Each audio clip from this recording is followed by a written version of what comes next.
can ask you a question. I just said you can ask me a question. You want to stand here and be disrespectful? Good morning, ma'am. Good morning. You are Britney Davis? Mm-hmm. Please say yes or no. Yes. And Ms. Davis, this is your initial appearance in cause number 25, DCCR 1450. You're charged with the second-degree felony offense of assault on a peace officer from May 19th of 2025. Since you've made bond in your case, have you had an opportunity to try to hire a lawyer? It's been worked out. What's been worked out? I had to reveal my details with you as far as how I'm going to proceed, because I don't know if I think I'm going to represent myself. Or I'm going to have my lawyer do it. Okay, well, that's two very different things. Yeah, I'm everywhere with it right now. What? I'm everywhere with it. Okay, pause right here, because this hearing just took a hard left turn. The judge isn't even focused on the assault charge anymore. She's reacting to Britney's behavior in court. And in situations like this, attitude can completely change how a judge handles bond conditions. One thing viewers always debate in cases like this was the judge being proactive or already losing patience too fast. Drop your opinion in the comments, and if courtroom breakdowns like this fascinate you, hit that like button, subscribe, and share this video with someone who loves intense legal drama. Are you? So if if I test you today, you can have anything in your system? Of course. Have a seat in the jury box. Yeah. Happy New Year. Ma'am, you need to not say a single word while you're sitting over there. It's just going to make things... Listen to me. Why are you testing me? Because I have that right to test anybody that walks into court, and I feel like with your behavior, I need to do that. So I need you to sit there. Your bond can be raised just for being disrespectful in court. So my suggestion is you don't say another word until we get the drug test, and then we'll see what we do from there. Ms. Davis, when's the last time you smoked marijuana? Probably like 2 weeks ago. Yeah? I waiting to get my medicine. What does smoking marijuana have to do with getting your medicine? Well, I mean, I self-medicated myself because I don't have any medicine. So I was smoking to keep me like... What medicine? What medicine do you need? Adderall, Buzzprone, and Promax. What doctor are you going to? Dr. N. Spell it. N? Uh-huh. I don't know. You don't know how to spell it? No, I don't. Where is he? He's on Baptist. He's at Baptist Hospital? Or he's on the side by Baptist Hospital. Dr. N. Like Dr. Kinagani. He's not too far from Dr. Kinagani. Okay. But he a new doctor. I was going to Dr. Kinagani at first. Okay. When's the last time you saw Dr. Ian? I see Dr. N today at 2. Okay. So here's what I'm going to do, Ms. Davis. Couple of things. One, I'm going to reset your case for 2 weeks instead of 30 days. I'm going to order that you wear a drug patch. You have 24 hours to go get a drug patch on. Your bondsman can tell you where to get that. So between today and tomorrow, you got to have a drug patch on your arm. You get them changed every 2 weeks. I'm going to assume that this first one is probably still going to be positive for marijuana. But the drug patch gives me quantities, not just positive or negative. So it's going to show me that it's either going up or down or staying the same. If it's not going down every 2 weeks, the amount in your system, then I'm going to assume you're still using, and you're going to have your bond raised, and there'll be a warrant for your arrest, and you'll go back to jail. You understand? I have a question. Can I ask you a question? Mm-hmm. No. Sure. I can ask you a question. I just said you can ask me a question. What's the point of the drug patch if I admitted that I was smoking, and it's like I told you I'm without medicine, I'm disabled. So it's like... So here's the thing. There are many people who have issues that don't use marijuana to self-medicate. So I'm ordering that you can't do that. And for me to be comfortable with you being out in the community, I'm going to make that a condition of your bond. It's a violation of the law to self-medicate with marijuana. Okay. So that's why I'm doing it, because it's illegal. Okay. And you made that choice to smoke marijuana while you had a felony pending. Did. Okay, so... I haven't been prosecuted. You're being prosecuted right now. You haven't been found guilty, but you're charged with a felony. Right. And so you're on a bond, which means A bond is for certain things. It's to make sure that you show up to court. It's also to make sure that you and the community are safe and you're not violating the laws of the state of Texas, which you have done already while you're on bond. Typically, if somebody violates the laws while they're on bond, their bond is raised immediately and they go to jail. I'm not doing that today, but I am ordering that you have the drug patch. If I don't have proof that you have the drug patch, by tomorrow, there will be a warrant for your arrest. If I get a result from the drug patch, again, and it's higher or the same, there will be a warrant for your arrest. You cannot use any illegal substance. In addition to that, a condition of your bond is that you're not allowed to use any form, legal or not, of THC.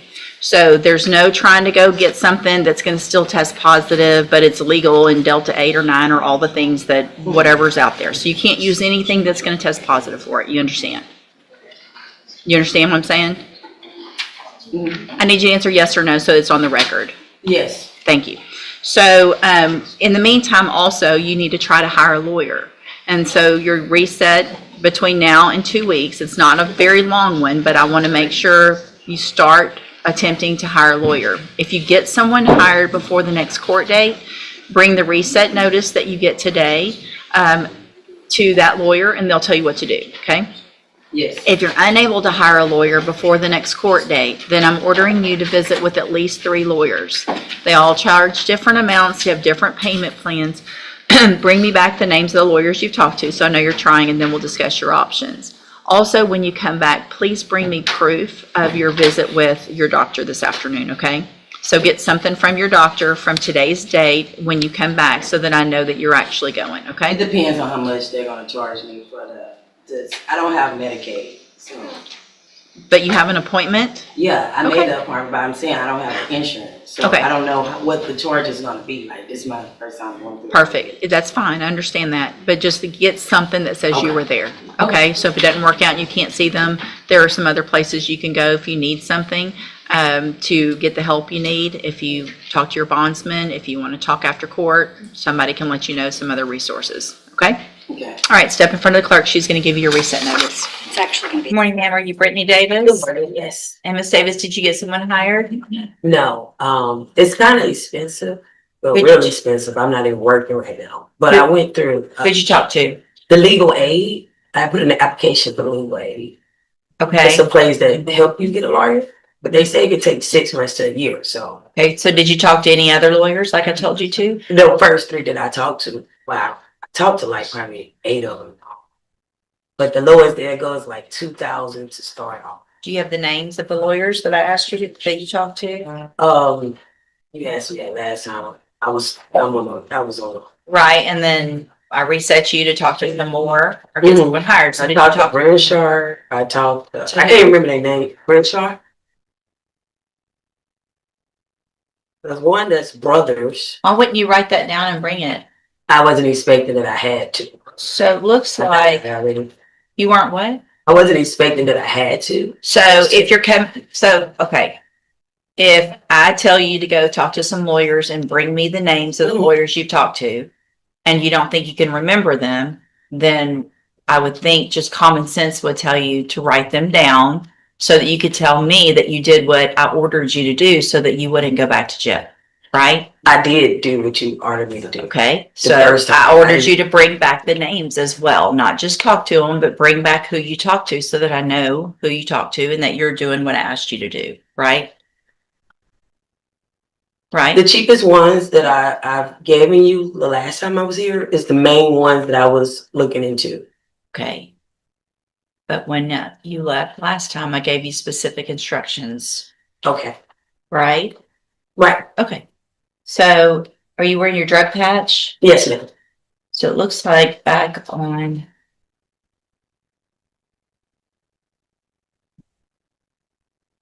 second.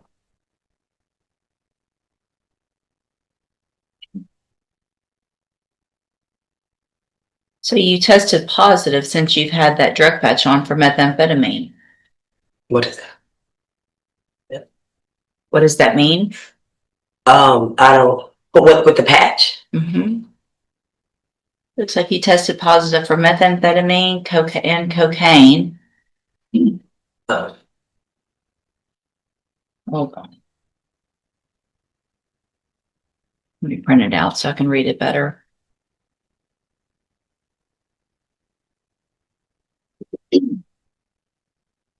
So last time you were in here, you had an issue because you had showed up with your drug patch in your hand, so they couldn't. And there it is, the moment everything collapses.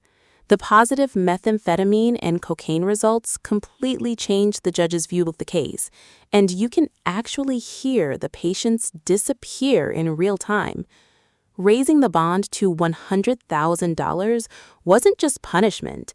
It was the court signaling that Britney could no longer be trusted to follow release conditions. But here's the big question. Do you believe the drug patch results, or do you think there's more to the story? Let me know in the comments, and if you're hooked on these real courtroom breakdowns, make sure to like, subscribe, and share this video before you go. Tested. So I tested you in court, and then I made you get the drug patch put on again and told you to keep it on. And then the drug patch that was put on January 25th.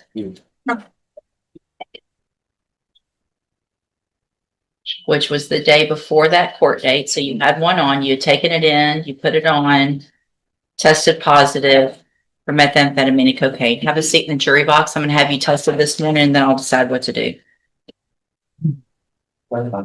Actually, come on, ma'am. Come on back up here. I know what I'm going to do. So, Ms. Davis, obviously it is a violation of your bond conditions to use any illegal substances, right? And so you tested positive for cocaine and methamphetamine on that drug patch, in addition to in the past not having it on correctly, and you didn't do what I asked you to do or ordered you to do also here. So I'm going to raise your bond at this time for those violations to $100,000. You will keep your court-appointed attorney while you're in custody. They'll be out to see you, and we'll just see what we do with your case at that point. You can go back with the bailiff. wow. Ma'am, come on back again.